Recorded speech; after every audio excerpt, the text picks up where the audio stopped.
लहानपणी आपल्या अंगाखांद्यावर लढिवाळपणे खेळवतं ती माय म्हणजे मामा. लहान असताना आपल्या हाताला धरून चालायला शिकवतो ती प्रेम म्हणजे मामा. अडचणीच्या वेळी लगेच विठ्ठलासारखा धावून येतो ती भावना म्हणजे मामा. एखादं चांगलं काम केल्यावर तोंड भरून कौतुक करतो तो म्हणजे मामा. लहानपणी आपला वाढदिवस असल्यावर सर्वात जास्त उत्साही असतो तो म्हणजे मामा.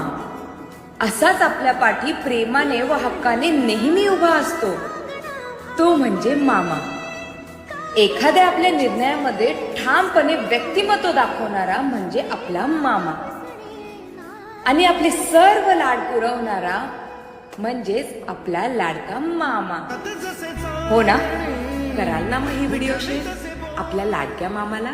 ना त्याला काही नाव नसावे.